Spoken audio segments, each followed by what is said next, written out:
Hemos interrumpido esta absurda y patética programación para brindarles información interesante e importante que de seguro les encantará escuchar. Presten atención. Hoy les hablaré de la angustia. Para empezar, ¿qué es la angustia? Bueno, es un sentimiento que acompaña a la libertad humana. Es esa inquietud ante lo posible, lo que aún no ha ocurrido. Así es como lo plantea nuestro filósofo Kierkegaard, el cual nos menciona que existir es elegir, y esa posibilidad, ya sea de actuar o no, de acertar o perderse, es pesada y provoca ansiedad en el interior de cada persona. Ahora, podemos decir que la angustia surge porque la existencia no es determinismo sino posibilidad.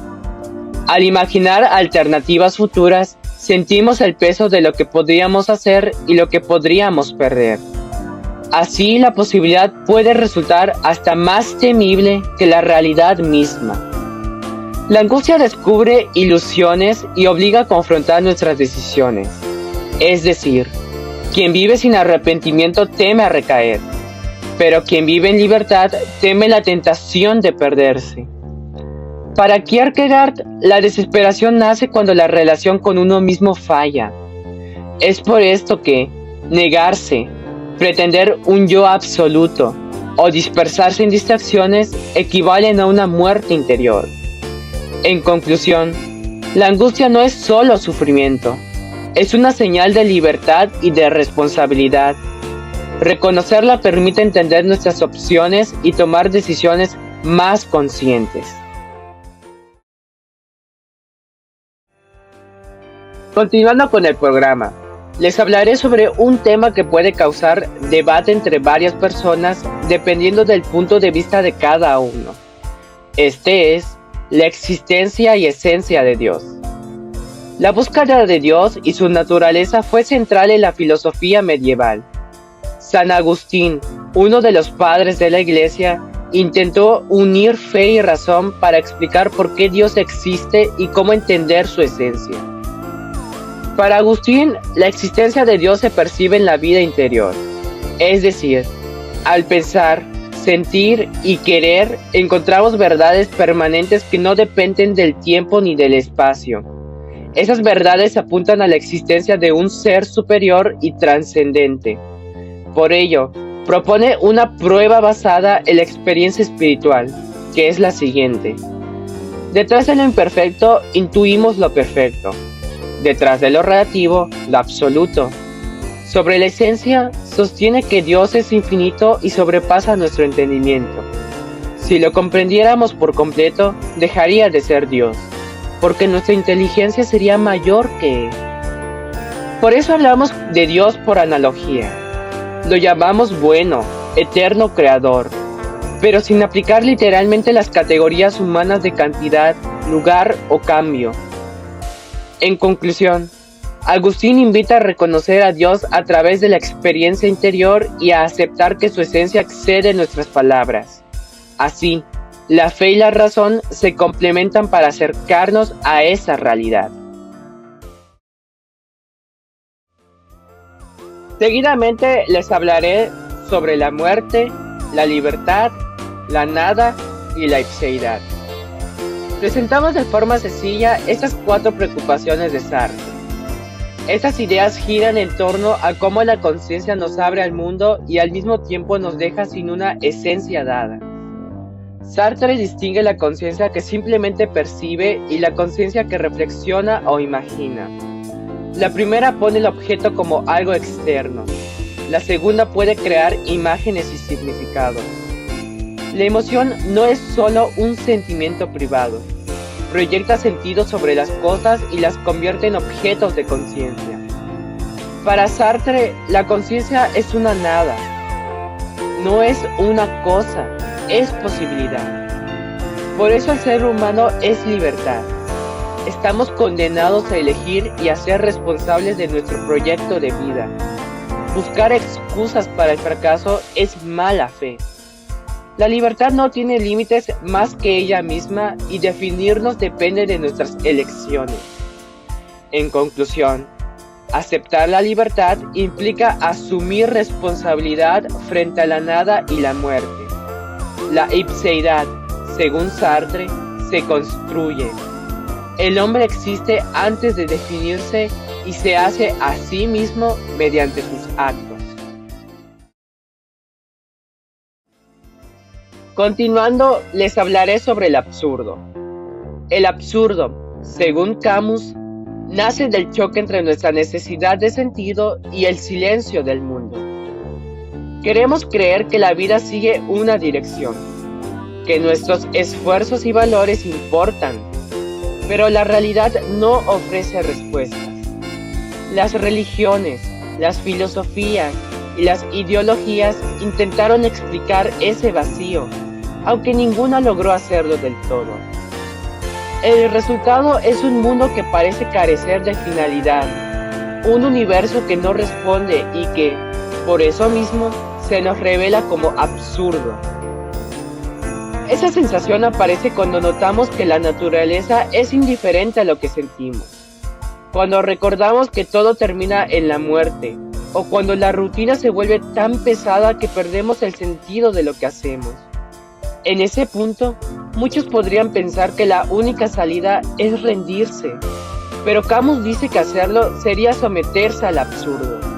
Vivir, en cambio, implica reconocerlo y seguir adelante.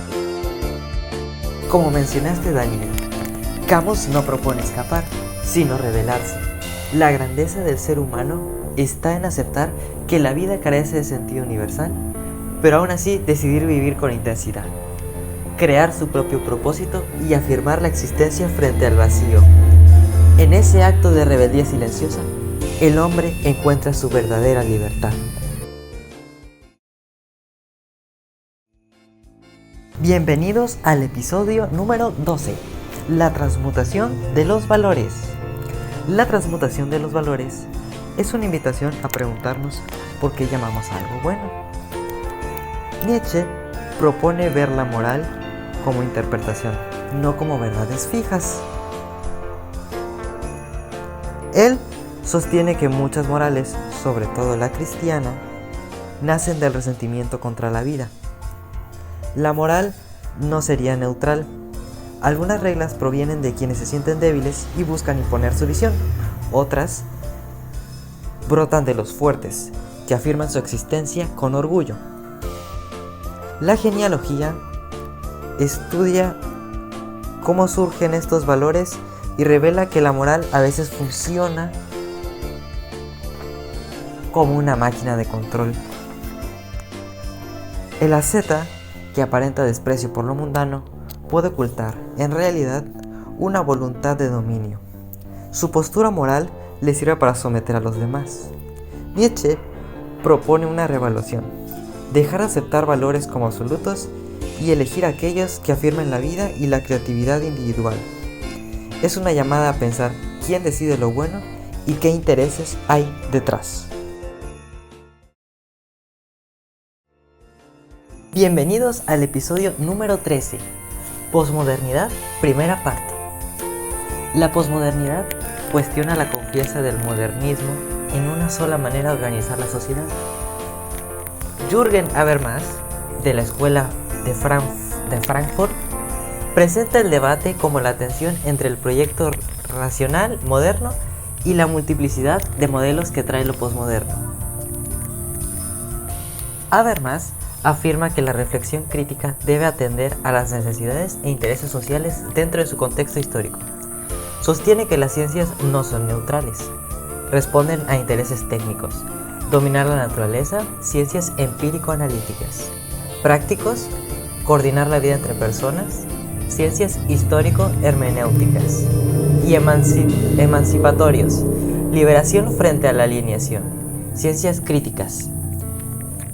En su teoría de la acción comunicativa, la comunicación exige reconocerse mutuamente como interlocutores.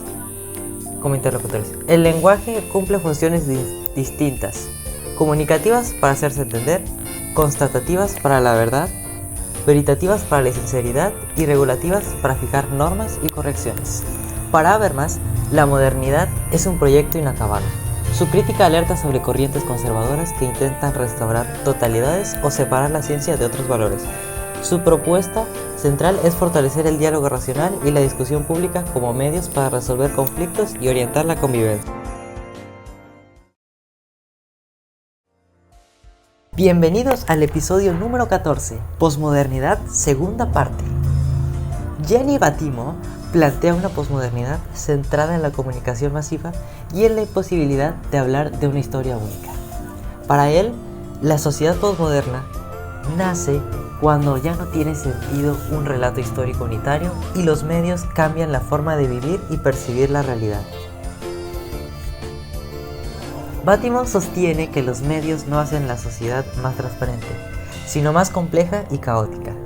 En esa complejidad aparecen oportunidades de emancipación porque surgen voces y perspectivas antes silenciadas. La desaparición de los grandes metarrelatos provoca la multiplicación de cosmovisiones locales. Minorías étnicas, sexuales, culturales y estéticas encuentran reconocimiento y generan distintas racionalidades. Su idea del pensamiento débil propone evitar fundaciones metafísicas profundas y aceptar la fragmentación y la pluralidad como condiciones de la vida común. Battimo propone una ontología más ligera donde sujeto, objeto y certezas pierden peso, ante la mediatización total. La salida no es imponer unidad, sino abrir espacios débiles de comienzo que permitan la convivencia en la diversidad.